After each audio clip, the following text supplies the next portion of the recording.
கொண்டார். அப்போ ஒரு பல்லக்கில் ஆழ்வாருடைய பாசுரங்களை எல்லாம் ஓலைச்சுவடியில் ஏற்றி வைத்துக் கொண்டு அப்படி ஊர் ஊராக வலம் வருகிறார். மதுரை பட்டணத்துக்கு வந்தார். வந்து அந்த பெரிய சங்க புலவர்கள் எல்லாம் இருந்தார்கள்.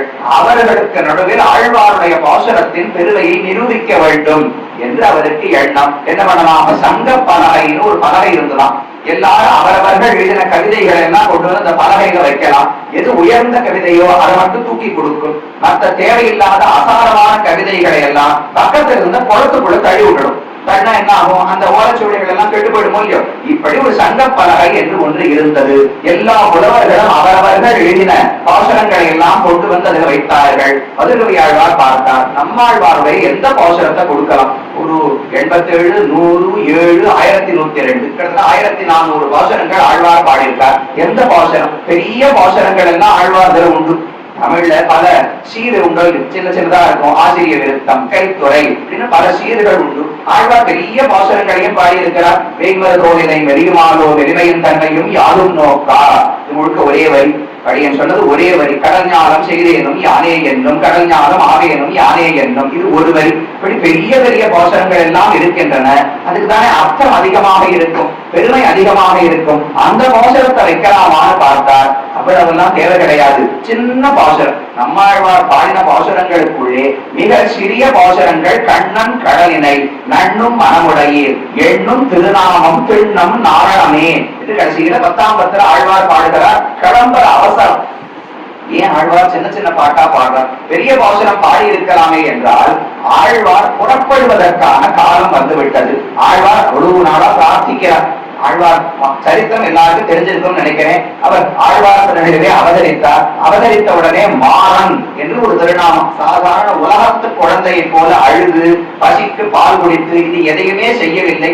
உலக இயல்பிலிருந்து மாறி இருந்தபடியால் மாறன் என்று அவருக்கு பெற்றோர் பெயர் வைத்தார்கள். அப்பவே இன்னொரு பெயர் உண்டு, ஷடகோபன், ஷடாரி என்று மற்றொரு திருநாமம். ஷடம் ஷடம் என்று ஒரு காற்று.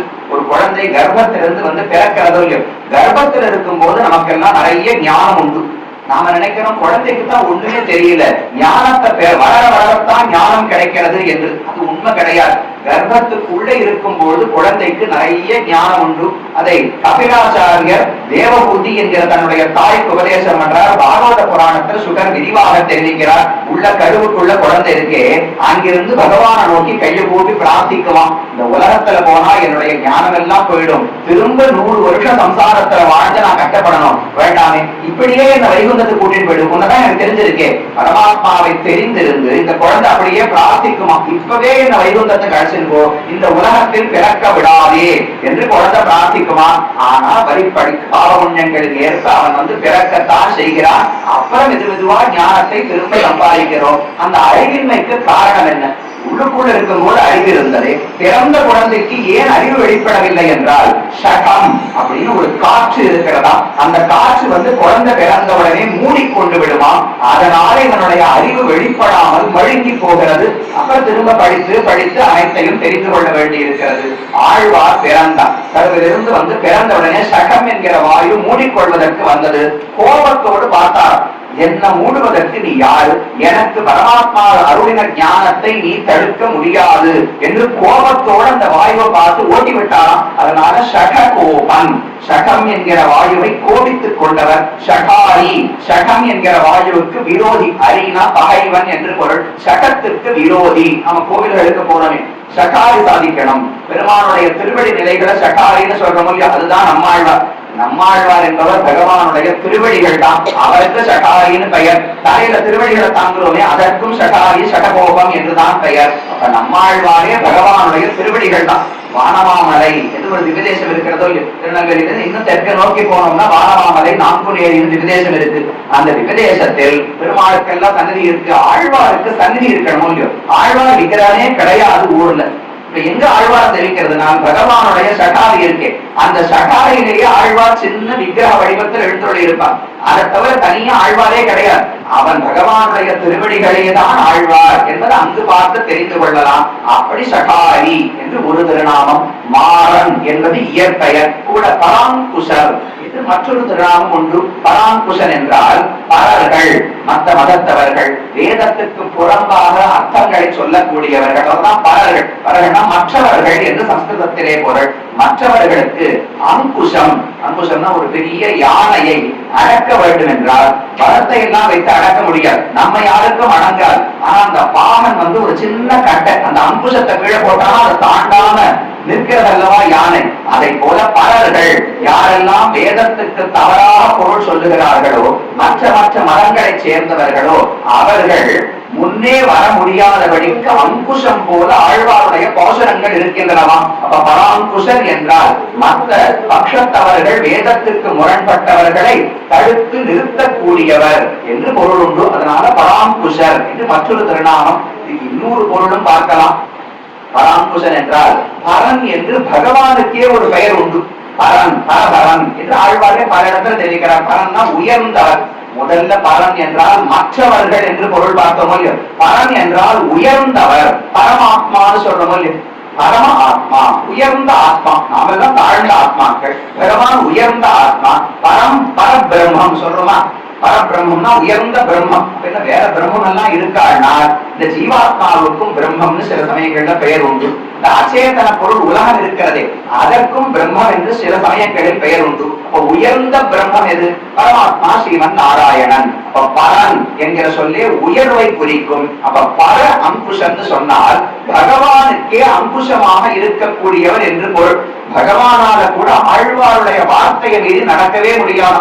அதையும் கம்பர் தன்னுடைய சடகோபர் அந்தாதியில தெரிவிக்கிறார். வேதத்தின் முன் செல்க, விரிஞ்சன் முதலானோர் கோதற்ற ஞான கொழுந்தின் முன் செல்க, எங்கள் தென்குருகூர் புனிதன் கவி பாதத்தின் முன் செல்லுமே தொல்லகோல பரம் சுடரே என்று ஒரு பாசம் தெரிவிக்கிறார். பகவான் எதை வேண்டுமானாலும் மீறி நடக்க முடியும். வேதத்தின் முன் செல்க, வேதம் ஒண்ணு சொல்றதுன்னு சொல்றேன், பகவான் நினைத்தால் அதை மீறி கூட அவரால் நடந்து விட முடியும். இப்படி கூட அர்த்தம் பார்ப்போமே. கோவில்ல புறப்பாடு நடக்கிறதா, நடக்கும் போது பகவானுக்கு பின்னால் தானே வேதத்தை ஓதிக்கொண்டு அத்தியாச சுவாமிகள் செல்லுகிறார்கள். அவ வேதத்தை தாண்டி பகவான் முன்னால் தான் சென்று கொண்டிருக்கிறார். வேதம் தான் பாவம் அவர் பிடிக்கிறதுக்காக பின்னாடி ஓடிட்டே இருக்கும். அவரை ஒரு நாளும் பிடிக்கவே முடியாது. யானைக்கு குதிரையை வச்சு பழக்கிறதுன்னு ஒரு வழக்கம் உண்டு. யானைக்கு ஓடுறதுக்கு சொல்லி கொடுக்கணும். தானா ஓட சொன்னா யாரை ஓடவே ஓடாது. என்ன பண்ணுவானா, முன்னாடி ஒரு குதிரையை ஓட விடுவாராம். அந்த குதிரையை பிடிக்க சொல்லி யானையை ஓட சொல்லுவாராம். குதிரை எவ்வளவு வேகமா ஓடும். தொடங்கின உடனே குதிரை ரொம்ப தூரத்துல போயிட்டுனால் யானை விட்டுடும். அதை என்னால பிடிக்கவே முடியாதுன்னு ஓடத்தை நிறுத்திடும் முடியும். என்ன பண்ணுவானா, அந்த குதிரையை மிகவும் வேகமாகவும் ஓட்டாமல் மெதுவாகவும் ஓட்டாமல் நிதானமான ஒரு நடுத்தரமான வேகத்துல போக சொல்லுவாராம். இந்த யானை நினைக்கும் பிடிச்சிடலாம் போறதுக்கு ஏன்னு கிட்ட போகும்.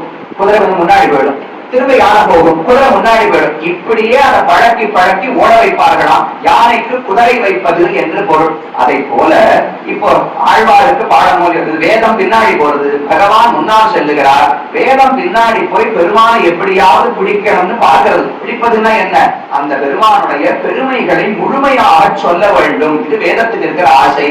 ஆனா ஒரு நாளும் நடக்க போவது கிடையாது. பின்னாடி பின்னாடி போய் பிடிக்கலாம் போல கிட்டக்க போகலாம். அதுக்குள்ள பகவான் எங்கேயோ உயரத்துக்கு போயிடுவார். திரும்ப பிடிப்பதற்கு குதிக்கலாம், மறுபடியும் பறந்து உயரத்துக்கு போய்விடுவார். ஒரு நாளும் வேதத்தால பிடிக்க முடியாது. அப்ப வேதத்தின் முன் செல்க, வேதத்தால கூட பகவானை அளந்து விட முடியாது, தாண்டி சென்று விடுவார். விரிஞ்சன் முதலானோர் கோதற்ற ஞான கொழுந்தின் முன் செல்க. பிரம்மா, இந்திரன், ருத்ரன் இவர்களெல்லாம் பெரிய ஞானிகள் தானே. அவர்களுடைய ஞானத்தை கூட கடந்து பகவானால் சென்று விட முடியும். அவர் இப்படிப்பட்டவர் தான் என்று யாரும் புரிந்து கொள்ள முடியாது. பிரம்மா தானே சொல்லுகிறார், நான் கூட வைகுந்தத்தை பார்த்ததே கிடையாது.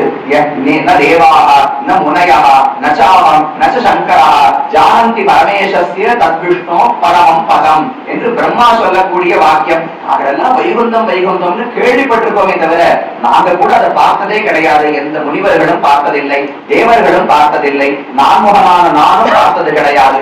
அப்பேற்பட்ட உயர்ந்தது பரமபதம். நாம நினைக்கிறோம் தேவர்கள் எல்லாம் மிக உயர்ந்தவர்கள், அதனால் அவர்களுக்கு எல்லாம் தெரிந்திருக்க வேண்டும் என்று. அவ்வளவெல்லாம் ஒண்ணும் உயர்வு கிடையாது. மனுஷர்களுக்கும் தேவர்களுக்கும் எவ்வளவு தெரியுமா வேறுபாடு. இங்க இருந்து மேல பார்த்தா நிலவு கண்ணில் படுவோம், சந்திரன் கண்ணில் படுவாரோ. இங்க இருந்து ஒரு குழந்தை வந்தது, எனக்கு சந்திரனை பிடிச்சு கொடுன்னு சொல்லிட்டு, அது ரொம்ப உயரத்தில் இருக்கு, நம்மளால எட்ட முடியாது, வெகு தூரத்தில் உள்ளது என்று தாய் ஒரு நாள் பதில் சொல்லிட்டா. ஒரு 4 நாள் போச்சு. ஐப்பசி மாதம் நவராத்திரி வந்தது. பொம்மை எல்லாம் இறக்கிறதுக்காக தகப்பனார் பரன்ல ஏறி இருந்தார். பரன்ல ஏறி பொம்மை எல்லாம் இறக்கினா தான் இடத்தையும் நவராத்திரிக்கு வைக்க முடியும். உடனே குழந்தை ஓடி வந்து, நமக்கு 8வது சந்திரன் சொன்னீங்க, ஏன் தகப்பனார் இப்ப பரன் மேல இருக்காரு, எட்டி பிடிச்சு கொடுக்க சொல்லு அப்படின்னு குழந்தை சொன்னா எப்படி இருக்கும்? இங்கிருந்து சந்திரனை பிடிக்க முடியாதுன்னா பரன்ல ஏறினாலும் பிடிக்க முடியாது. கிட்டத்தட்ட அதே தூரம் தானே, வேறுபாடே இல்லை. அதை போல நமக்கு பகவான் எட்டாதவர், தேவர்கள் நெருக்கமாக இருப்பார்களோ நினைக்க வேண்டாம். நமக்கு எப்படி எட்டாதவனோ தேவர்களுக்கும் அதே போல் எட்டாதவன் தான். மனுஷருக்கு தேவர் போல தேவர்க்கும் தேவாவோ என்று ஆழ்வார் பாடுகிறார். மனுஷர்கள் எல்லாம் தேவர்களுடைய ஞானம் சக்தி பலத்தை பார்த்து வியந்து போகிறோம். தேவர்கள் எல்லாம் பகவானுடைய ஞான சக்திகளை பார்த்து வாய் வளர்ந்து நிற்பாராம். இப்பேற்பட்ட பெருமையான புரிந்து கொள்ள முடியாது. அப்ப வேதஞ்சன் முதலானோர் கோதற்ற ஞான கொழுந்தின் முன் செல்க, வேதத்தை தாண்டி நடந்து விடுகிறார். அதே போல தேவர்களுடைய ஞானத்தையும் தாண்டி விடுகிறார். ஆனால் ஒன்ன மட்டும் தாண்டவே முடியாதான். எங்கள் தென்குருகூர் புனிதன் கவி பாரத்தின் முன் செல்லுமே. தென்குருகூர் புனிதன் ஆழ்வார்களில் அவதரித்தவரான ஆழ்வார் எங்கள் புனிதன் நம்மாழ்வார்னு சொல்றவங்க. இந்த ஆழ்வார் தான் நம்மாழ்வார்னு பெயர். 12 பேருமே ஆழ்வார்கள் தான். அவர்களுக்குள்ள இவருக்கு ஒரு சிறப்பு. அதனால நம்மாழ்வார், நம்பெருமாள் நம்மாழ்வார் நஞ்சீயர் நம்பிள்ளை என்பர் அவரவர் தம் ஏத்தத்தால். மணவாள மாமனிகள் ஒரு பாசுரத்தை தெரிவிக்கிறார். எத்தனையோ பெருமாள்கள் இருந்தாலும் திருவரங்கத்தினுடைய உற்சவமூர்த்தி அவருக்கு நம் பெருமாள் என்று விசேஷமான ஒரு அபிமானம் இருக்கிறது. எத்தனையோ ஆழ்வார்கள் இருந்தாலும் நம்மாழ்வாருக்குத்தான் நம்மாழ்வார் என்று அபிமானத்தால பேர் இருக்கிறது. பல ஜீயர்கள் உண்டு, ஒருத்தருக்கு தான் நஞ்சீயர் என்று பெயர். பல பிள்ளைகள் உண்டு, நம் பிள்ளை என்று ஒருவருக்கு தான் சம்பிரதாயத்தில் திருநாமம். அவரவருக்கு ஒரு ஏற்றம் இருக்கும். அதனால இந்த பெயர்கள். அதை போல இத்தனை ஆழ்வார்களுக்குள்ளே ஒருத்தருக்கு நம்மாழ்வார் என்று பெயர். இது நாம சூட்டின பெயரே கிடையாது. யார் அவரை கொண்டாடணும்? எல்லா ஆழ்வார்களையும் விட இவர்தான் உயர்ந்தவர். இவருக்கு அபிமானம் பண்ணி நம்மாழ்வார்னு பெயர் கொடுக்கணுமே. இது நம்மை போன்ற பக்தர்கள் கொடுத்த பெயரே கிடையாது. பகவானே ஆழ்வாருக்கு கொடுத்த பெயர். திருக்கணாம்பி என்று ஒரு இடம் இருக்கிறது. எப்ப நடக்கிறது என்றால் படையெடுப்பு. வடதேசத்திலிருந்து வரிசையா பலரும் படையெடுப்புகள் எல்லாம் இருந்தனவோ. அந்த காலத்தில் 1300 சொச்சம் அந்த காலத்தில் நம்பெருமாள் ஸ்ரீரங்கத்திலிருந்து புறப்பட்டு வெளியே சென்று விடுகிறார். 48 ஆண்டுகள் வெவ்வேறு இடங்களில் சுற்றி விட்டு அப்புறம் தான் திரும்ப வருகிறார். 1370 71 அந்த சமயத்தில் தான் திரும்ப திருவரங்கத்திற்கு வருகிறார். அதே சமயத்தில் நம்மாழ்வாருடைய விக்கிரகம் ஆழ்வார் திரளில் இருந்து வெளியே எழுந்துள்ள பண்ணி கொண்டு அப்படி வெவ்வேறு இடங்கள்ல ஆழ்வார் இருந்திருக்கிறார். 2 பேரும் ஒரு இடத்துல வந்து மலையாள தேசம் தமிழ்நாடு இதனுடைய கரை அந்த நடுவுல இருக்கிற ஒரு இடத்துல திருக்கணாம்பின்னு இருக்கு. அந்த இடத்துல இவர்கள் எல்லாம் வந்து சேருகிறார்கள். நம்பெருமாள் ஏற்கனவே அந்த இடத்துல இருக்கார். நம்மாழ்வாருடைய விக்கிரகம் அந்த இடத்துல வருகிறது. வந்தவுடனே பெருமான் தன்னுடைய அர்ச்சக சுவாமிக்கு ஆணையிட்டார். என்னுடைய அவருடைய ஆசனம் இருக்குமோ அந்த ஆசனத்தில் என் நடுவுல பெருமாள் எழுந்தருளி இருக்கிறார். நான் கொஞ்சம் ஒதுங்கிக்கிறேன். நம்முடைய ஆழ்வாரை அருகிலே எழுந்தருள பண்ண வேண்டும்னு நம்பெருமாள் ஆன சொன்னார். நம்முடைய ஆழ்வார் என்று ஆழ்வார் காரிமாறனை பெருமானே கூட்டு அழைத்திருக்கிறார். அதனால நம்பெருமானாலே நம்மாழ்வார் என்று அபிமானிக்கப்பட்டவர். அந்த பெருமை ஆழ்வாருக்கு உண்டு. எத்தனையோ பேர் அந்த பெருமானை பாடி இருந்தாலும் அவனுடைய பெருமைக்கு தகுந்த பாசுரங்களை பாடினவர் நம்மாழ்வார் என்று கொண்டாடுகிறார்கள். இந்த ஆழ்வார் தானே சொல்லிக் கொள்கிறார். கம்பருடைய பாசுரத்துல பார்த்தோம், ஏற்கும் பகவான் திருமார்க்கு தக்க தெய்வ கவிஞன் திருவாய்மொழி மகர் பண்டிதனேன்னு இது ஆழ்வார் தானே சொல்லிக் கொள்கிறார். ஏற்கும் பெரும்புகழ் வானவர் ஈசன் கண்ணன் தனக்கு ஏற்கும் பெரும்புகழ் வன்குருகூர் சரகோவன். பகவானுடைய புகழுக்கு தகுந்த புகழ் எனக்குத்தான் உண்டு. என்ன போல வேறு யாரும் பகவானை பாட முடியாது என்று ஆழ்வார் தானே சொல்லிக் கொள்கிறார்.